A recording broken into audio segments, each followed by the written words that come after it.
안녕하십니까. 신의 한수의 신혜식입니다. 경제를 아는 사람이 경제를 이야기하고 정책을 세워야지 나라가 바로 섭니다. 그런데 경제를 모르는 문재인이 들어와서 경제를 폭망시켰죠. 이제는 말이죠. 유시민, 양정철, 김어준이 모여서 경제 이야기를 했는데 소득주도 성장 계속 이어간다는 꼴값을 떨었습니다. 이와 관련해서 이창근 교수님 모셨습니다. 안녕하십니까. 네, 안녕하세요. 예, 경제 이거 어려운 겁니다. 네. 예, 공부를 많이 해도 네. 실물 경제 또 배워야 되는 거고 네. 또 적용을 시켜야 되는데 네. 실물 경제에 와서 다 망한 소득주도 성장 이거 계속 유지하겠다고 하는데 이자들 미친 것 같습니다. 네, 그렇습니다. 네. 유시민 노무현 재단의 이사장이죠. 양정철, 김어준 이 세 사람이 모여서 토크 콘서트를 했습니다. 하지만 아주 거침없는 발언, 위험한 발언들을 너무나 많이 했어요. 무엇보다도 유시민 이사장의 대선 주자 띄우기, 말 그대로 그러한 현장이라고 볼 수 있는데요. 근데 거기에서 또 양정철 원장은 장기 집권 업무를 그러한 걸 야욕을 드러냈습니다. 예. 그리고 입법부 장악, 즉 행정부 사법부에 있어서 이제 입법부까지 장악하겠다. 예. 그러한 걸 거침없이 쏟아냈는데요. 근데 거기에서 중요한 거는 국민들은 더 살기가 힘들어집니다. 그렇죠. 그들 생각은 장기 집권하겠다는 거지만 국민들은 문재인 정부 2년 들어와서 이 소득주도 성장이라고 하는 말도 안 되는 정책으로 인해서 더 힘들어지지 않습니까? 그렇죠. 그런데 문제의 핵심은 유시민 이사장이 소득주도 성장을 언급하면서 말도 안 되는 경제 이론을 갖다 붙였어요. 예, 예. 다시 말해서 본인은 경제학자가 아니라 경제학도라고 얘기했어요. 예. 그러면서 경제학 개론을 언급하고 자유한국당이 F학점이다 이런 얘기를 하면서요. 소득주도 성장을 가지고 어떻게 얘기했냐면은 내수 부진을 탈피하기 위해서 내수 부진을 벗어나기 위해서 가진 자와 부자는 세금을 더 내고 그리고 서민과 중산층은 가처분 소득을 늘리게 하는 그러한 정책이다. 그러면서 신케인즈주의 이론이라 이렇게 갖다 붙였어요. 예. 제가 볼 때는 유시민 이사장이야말로 경제학 원론을 다시 공부해야 되는 그렇죠. 그러한 상황입니다. 왜냐하면 경제학 원론은 두 가지가 있습니다. 하나는 고전학파라고 하는 클래시칼 이론이라고 하죠. 예. 그거는 쉽게 말해서 공급주도 성장입니다. 그리고 케인지안이라고 하는 거는 수요 견인 성장입니다. 다시 말해서 정부가 경제 성장을 이끌기 위해서 SOC 투자 사업 같은 그러한 걸 하는 게 케인지안 이론의 기본이에요. 예. 그런데 지금 문재인 정부의 소득주도 성장은 이도 저도 아닌 말 그대로 이전 소득, 정부 세금으로 혈세로 그냥 이전 소득으로 주겠다는 것밖에 지나지 않습니다. 예. 그런데 이걸 가지고 케인지안 이론, 신케인지안이랑 갖다 붙인다는 게 말이 안 되는 거죠. 그래서 소득주도 성장에서 나온 최저임금, 이것도 기업들이 감당을 못하니까 자영업자가 폭망하고 기업 죽이기 정책이 됐지 않습니까? 예. 심지어 최저임금을 급격하게 늘리면서 어떻게 했습니까? 일자리 안정기금이라는 걸 통해서 또 보존해 주겠다. 예. 이것도 말 그대로 이전 소득이지 않습니까? 그렇죠. 근데 이게 어떻게 신케인지안 이론이라고 주장하냐 이거죠. 너무 무식한 사람들이네요. 그렇습니다. 네. 지금 올해도 마찬가지로 지금 1, 4분기가 되면서 각종 경제 성적표가 나오고 있지 않습니까? 네. 자, 4월 달에 대표적으로 나온 게 고용 성적표입니다. 네. 지금 문재인 정부 들어와서 고용 성적표 어떻게 됐습니까? 와, 일자리가 제조업. 그냥 없죠. 제조업은 5만 2천 개가 일자리가 사라지고 13개월 연속 감소했어요. 그리고 우리 사회의 허리라고 할 수 있는 30대와 40대는 9만 명, 19만 명이라는 일자리가 줄었어요. 예. 취업자 수가 감소했단 말이죠. 그런데 일자리가 줄면은 지금 더 심각한 것은 문재인 정부의 경제는 참담하기 그지없는 게 일자리가 줄면은 소비가 줄지 않습니까? 그렇죠. 돈을 못 버는데 어떻게 소비를 하겠습니까? 예. 소비가 줄면 어떻게 됩니까? 생산이 줄지 않습니까? 예. 생산이 줄면 다시 일자리가 감소하는 경제 악순환이 예. 고착화되고 있는 상황에 지나지 않는다는 것이죠. 그렇죠. 그리고 일자리가 근데 4월 달에 17만 개 늘었다고 청와대 일자리 수석이라는 사람은 뭐라 그랬습니까? 상황이 희망적이라고 해요. 근데 그 17만 개가 내용을 들여다보면요. 60세 이상. 그들의 일자리가 34만 개가 늘었어요. 단기 알바 같은 것들이죠. 그렇죠. 예. 그리고 내용도 1시간에서 17시간에 해당하는 초단기 일자리를 들여다보면 36만 개가 늘었어요. 그런데 이게 어떻게 희망적이라고 볼 수 있냐 이거죠. 그러니까요. 성적표는 또 있습니다. 그저께 1, 4분기 예. 가계 동량 조사라고 통계청이 발표했습니다. 네. 그런데 유시민 이사장이 얘기한 과연 소득주도 성장이 가처분 소득을 늘렸냐? 전국 가구. 자, 통계청이 통계청장까지 갈아치우면서 가계동량 조사를 어떻게든 좋게 보이려고 표본까지 바꿨어요. 네. 그렇게 해서 1, 4분기 성적표가 그나마 좀 좋게 나오려나 이렇게 기대를 했단 말이죠. 경제학자들도 궁금했습니다. 네. 그런데 전국 가구, 2인 이상 가구, 전국 가구의 실질 가처분 소득은요 1% 감소했습니다.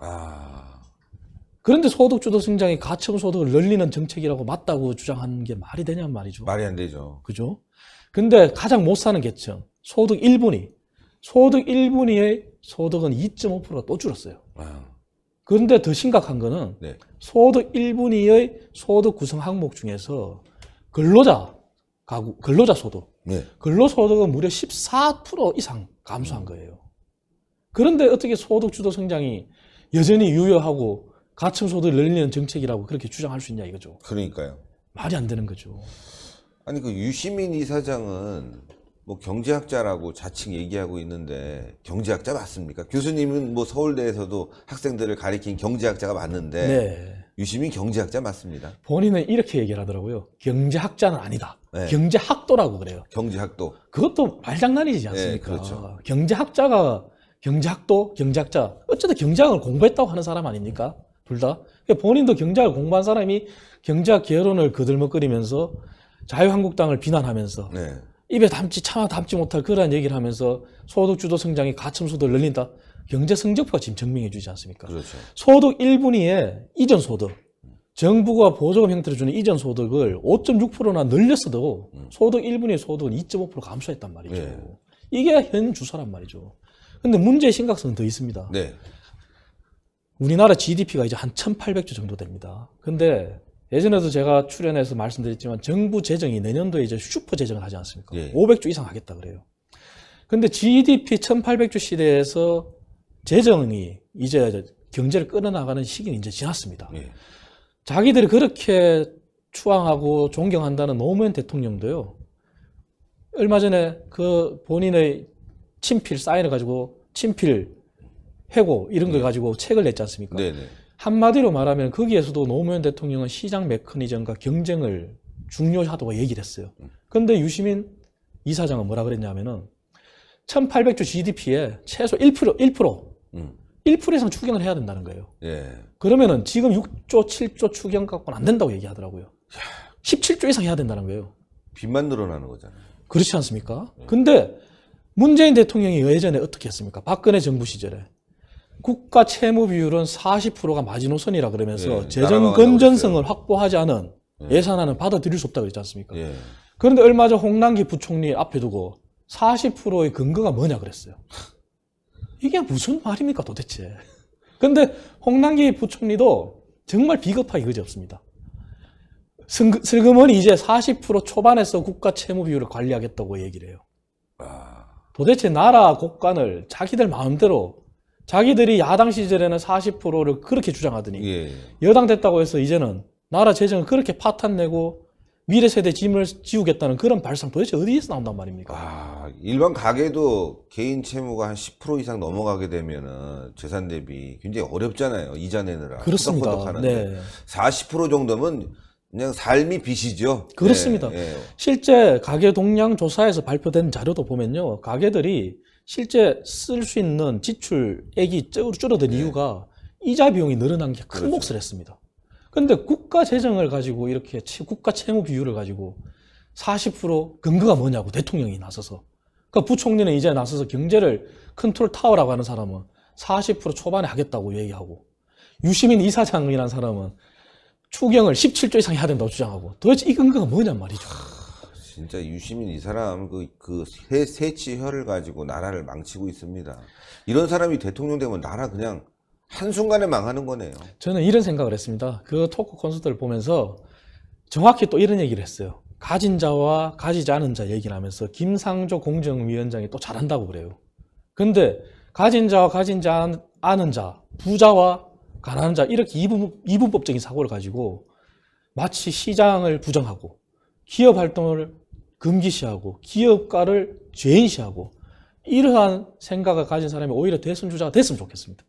그러면은 자유한국당이 오히려 정권 찾아오는 게 정책 승부를 한다면은 더 선명한 진짜와 가짜를 국민들이 판단할 수 있을 거라는 확신이 들더라고요. 그러네요, 예. 진짜. 오히려 그래서 유심히 많이 띄워줘야 되겠네. 네, 자유한국당이 오히려 진짜 정책, 누가 서민을 위하고 누가 민생을 원하는 정책이고 이걸 정말 내세운다면은 오히려 자유한국당이 정권을 더 빨리 찾아올 수 있을 것 같다는 생각이 듭니다. 저는. 그러니까요. 네.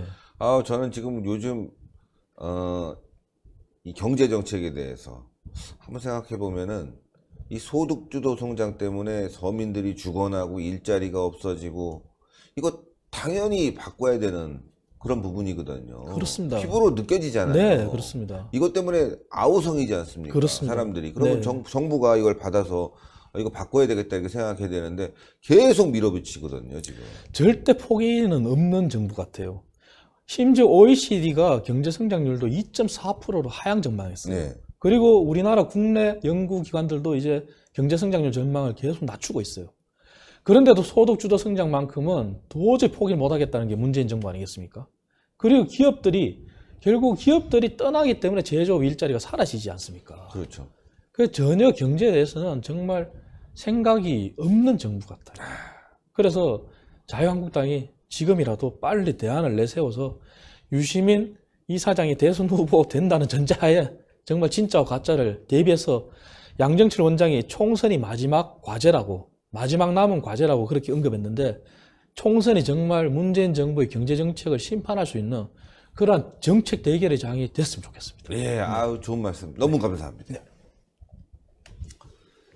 예, 나라가 망하고 있습니다. 경제가 망하는 게 뭐 나라가 망하는 거죠. 당연한 거 아니겠습니까? 예, 유시민 같은 자들이 세치어로 나라를 갖다가 흔들어 놓고 있습니다. 바로 잡아야죠. 말씀하신 대로 내년 총선에서 심판해야 되겠습니다. 동그랗게 올라가는 구독 버튼 눌러주시고 추천 버튼, 댓글로 많은 성원 부탁드리겠습니다. 대단히 감사합니다.